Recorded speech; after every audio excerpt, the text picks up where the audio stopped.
It's been 6 months since I purchased the cheapest running Porsche 911 with a clean title in the USA.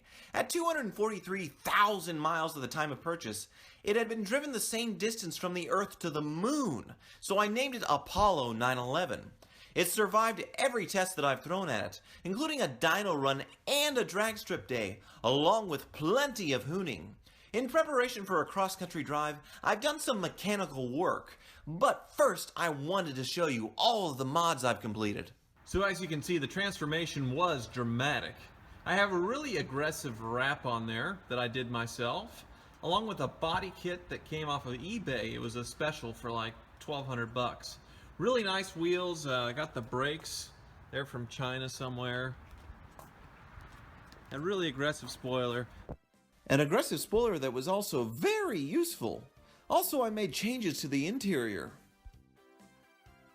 I dyed the interior black and glued in a fancy Alcantara kit, but the material does have its drawbacks.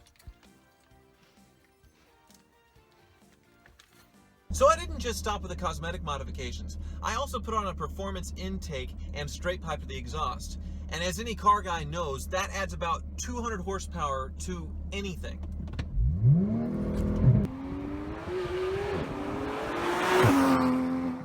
I'm also getting a lot better at my manual shifting. Way better than my drag strip days.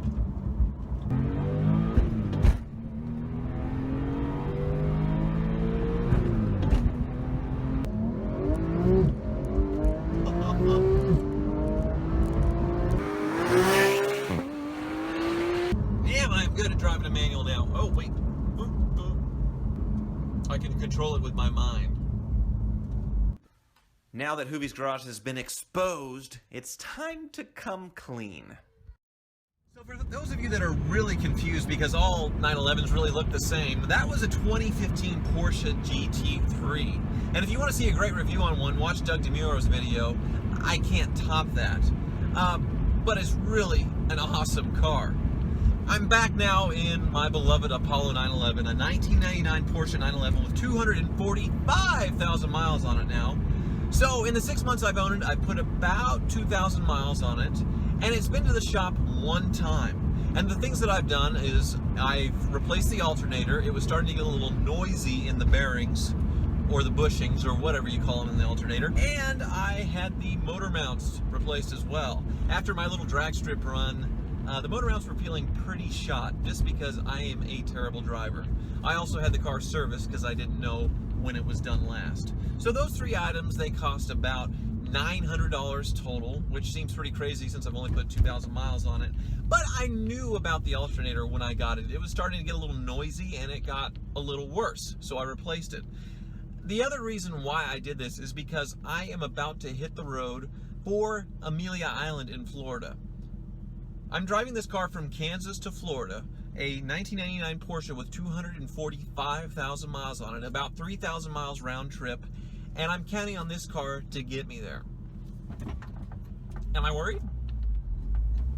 Nope. With those famous last words, I hit the road, but first let's go over some cosmetic changes.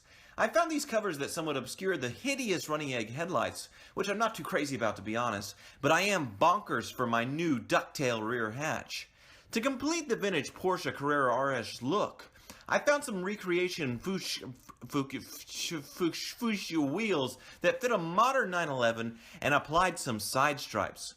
All in, I spent about $4,000 on these mods, which you're probably thinking I'm the biggest, well, that in the world. But I was excited to show off my one-of-a-kind 911 at a special event. Apollo 911 handled the cross-country jaunt without a hitch, crossing farmland, rivers, and the ocean effortlessly. Not too surprising considering its life with the previous owner. I already loved the car before this trip, but now it's getting downright creepy. After a perfect sunset, I drove down to Jacksonville for some minor maintenance and a wash, and settled into my disgusting hotel, eager for what was coming the next day. So the old girl made it. I only had one brake light bulb to burn out, and it used a quart of oil. So now we're going to catch the ferry over to the Works Motor Reunion. Should be over 600 Porsches there.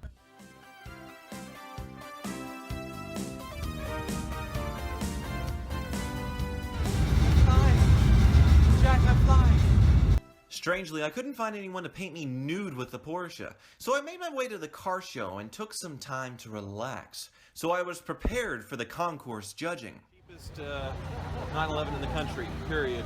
You know, wow. And it was a clean title and running. Why was it so cheap, do you think?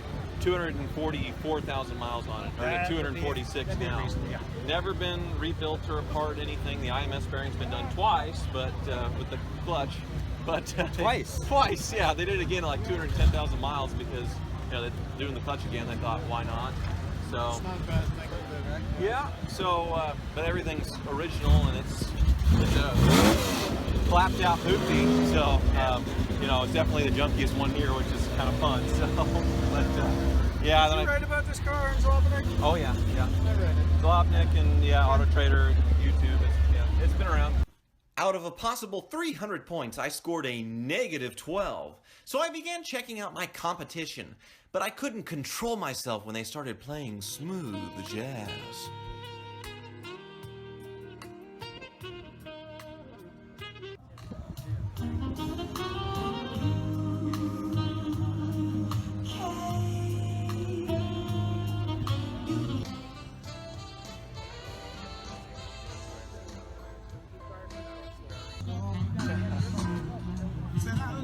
So I got carried away with all that smooth jazz, and now I'm lost. I don't know where my car is, and all the 911s look the same, so I don't know which one's mine. This way, I think.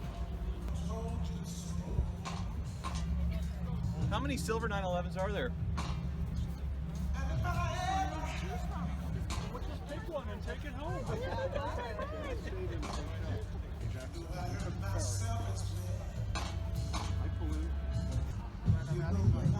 It's like half of what my Porsche cost.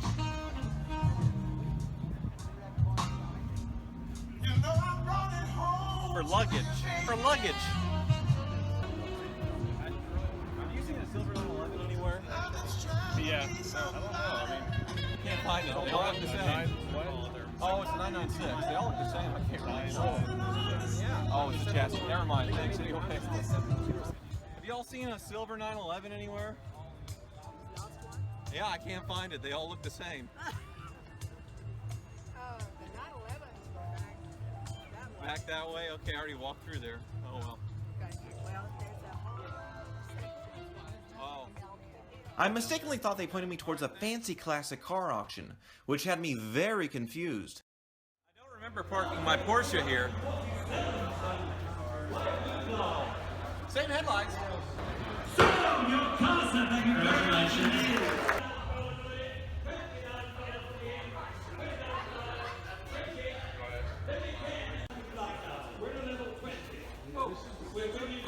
Clearly I was in sensory overload, and after meeting this fellow Porsche fan, I made my way back over to the car show. That's the IMS bearing booth back there. Definitely the buzzkill of the party. A gentle reminder that most of these cars could meet death at any moment. Finally, this man kindly pointed me in the right direction, and I found my beloved Apollo 911. Hey, that's my car! Sorry. actually, I was looking for a night. There it is. Found it. And I just found this car. Sorry. After making a complete idiot of myself again, I decided to make a hasty exit before the Porsche owners ran me off with pitchforks. So I didn't just want to leave it there, since you're all probably wondering whether Apollo 911 made it back. And of course it did! I'm pretty beat from 3,000 miles, but I bet that car could just leave tomorrow and do it 3 or 4 more times like it was nothing. I think this video, along with all the others, can finally put to rest the issue as to whether my Porsche is 3 wheels into the grave. But I'm curious what I should test next, so let me know in the comments. Also, click the link below on autotrader.com/oversteer, and I talk a lot more about my Amelia Island trip. I really like how they put mine on the end right next to the stinky fish.